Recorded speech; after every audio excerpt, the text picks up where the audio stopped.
I don't know whether to laugh or have my feelings hurt.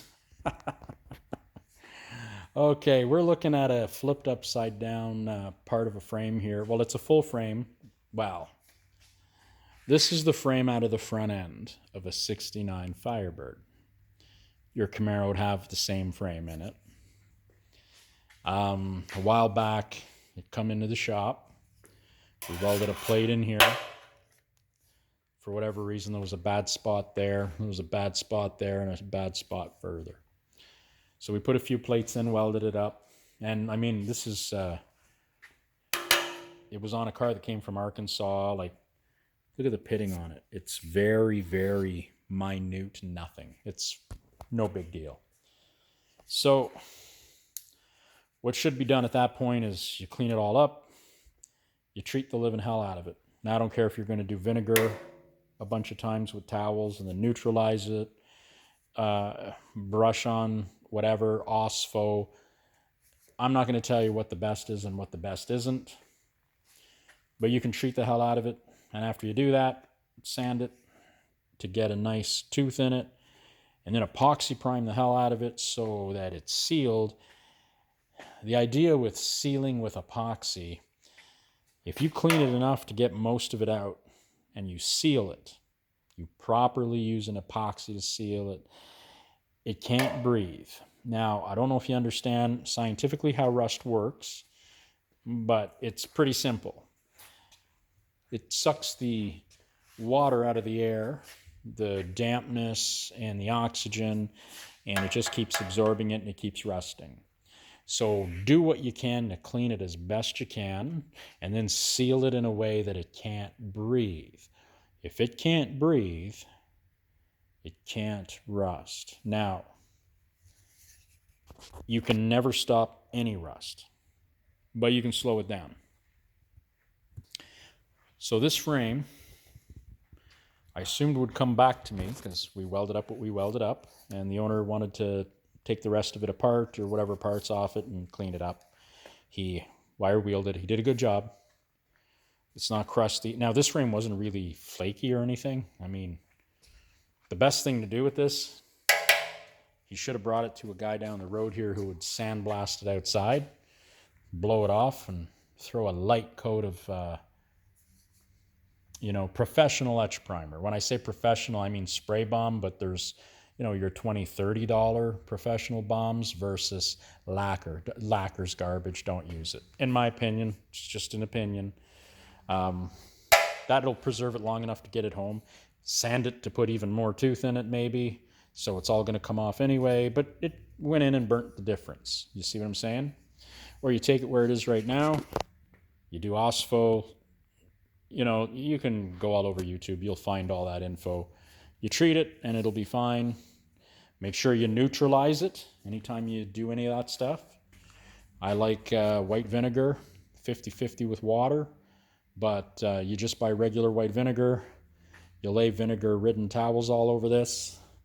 Let it sit for hours and hours and hours. Keep it wet.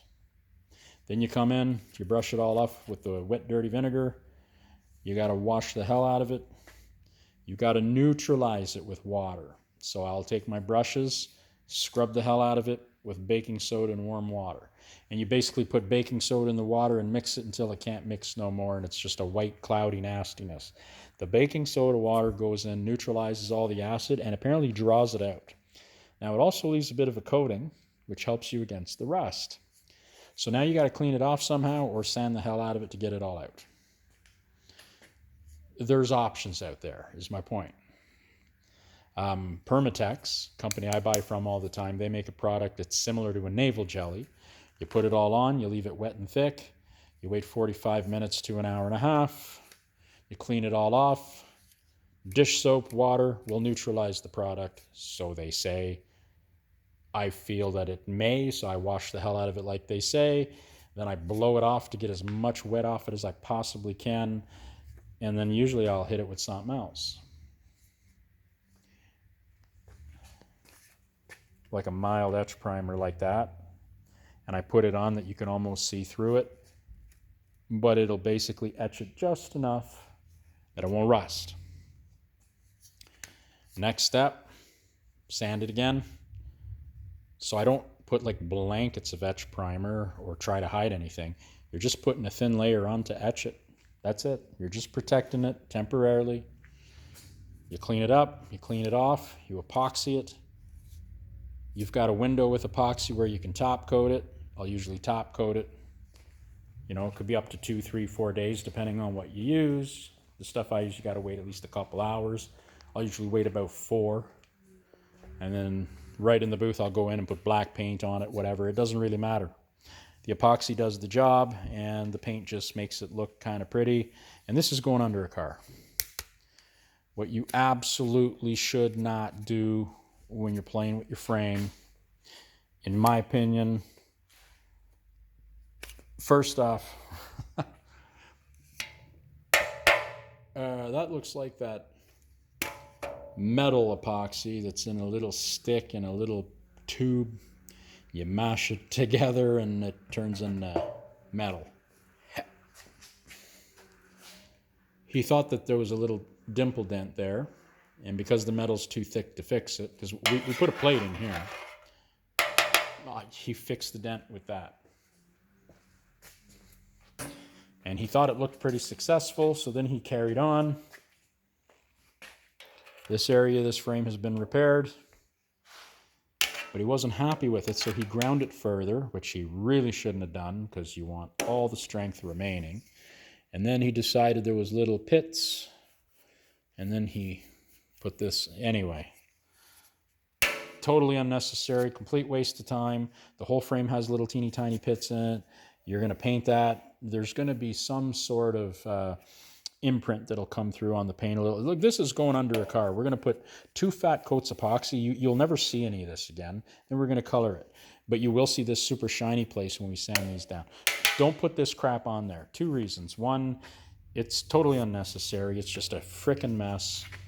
And basically what you've done here is you ground it, but you can't clean in a pit.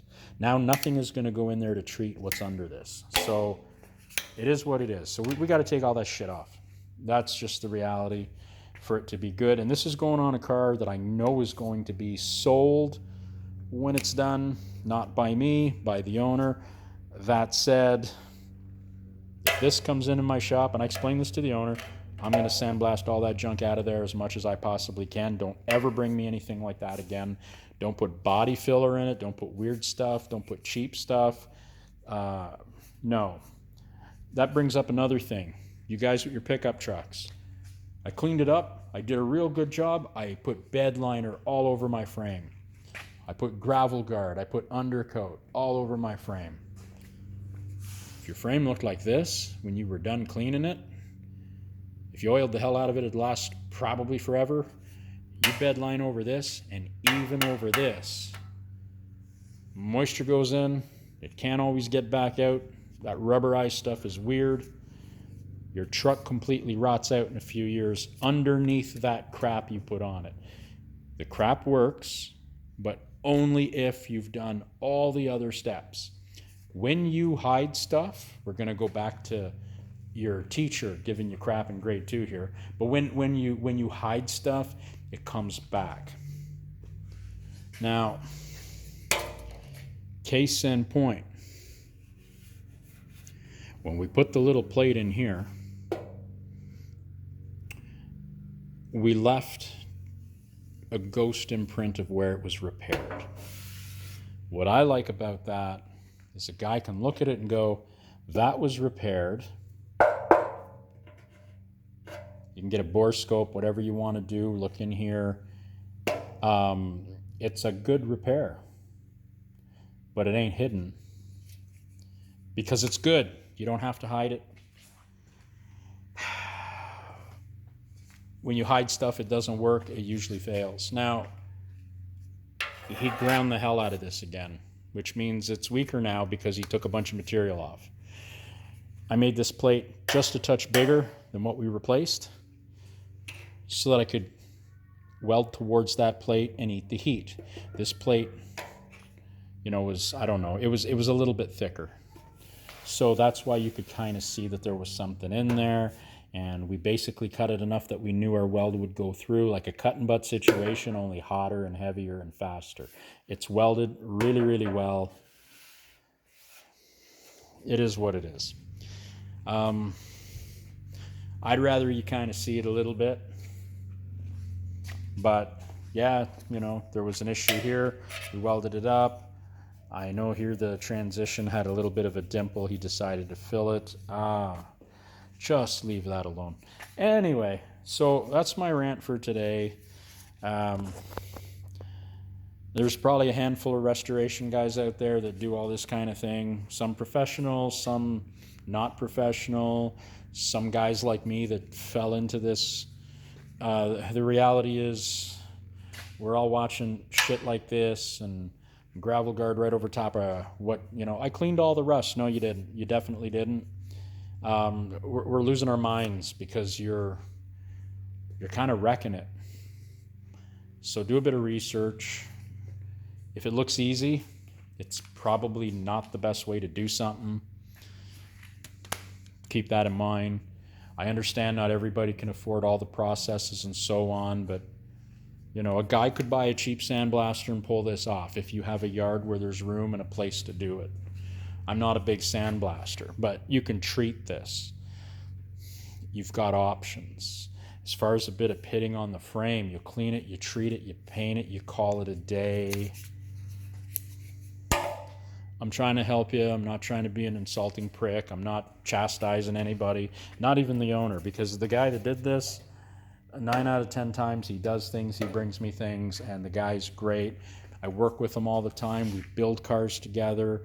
Now he's an assembler, disassembler. Like he'll have an engine built, he'll drop it in, he'll play with the modern mounts, he'll put an LS in an 85 pickup truck. He drives one, works good. He's done it successfully. That said, you know, and then this happens. It happens. And this is how you learn. So I'm not being mean. I'm just saying, learn from this. This sucks. You put a jack here now, that might split. And then that sucked, right? So don't do it. Just clean it up. Clean it up as good as you can. Paint it. You want to undercoat it. You want to rhino line it. You want to gravel guard it. All these things. Clean it up. Put the primer on it. Do what you got to do. Put the undercoating on it after the fact. But if you feel like, well, I couldn't quite get in there, so I'll just ignore that spot, it's not going to work. It's going to rot. Don't do that. You're better off leaving it bare, just like this. Put it back under your truck or car, whatever. Undercoat it with oil, dripless, crown, and it'll last longer, just bare metal and crowned, than it ever would if I just buried it in gravel guard. Don't do it. Please don't do it. And don't do this weird epoxy stuff. And I know you see on TV the SEMA cars where you don't see any of this because they metal worked it out. But then in the video, you see the guy putting Bondo on the frame. Don't ever do that. These things move and twist. This is not where Bondo goes. Use lots of Bondo. Use lots of filler. Do what you got to do. It goes all down the side of the car. It doesn't go on the frame. Don't do it. All right. So just learn from it. That's all I'm saying. It's not a big deal. You know, the time it took to try to fill in and grind and play and mess around with a few little pits. Gosh. Cree 321. 2 fat coats.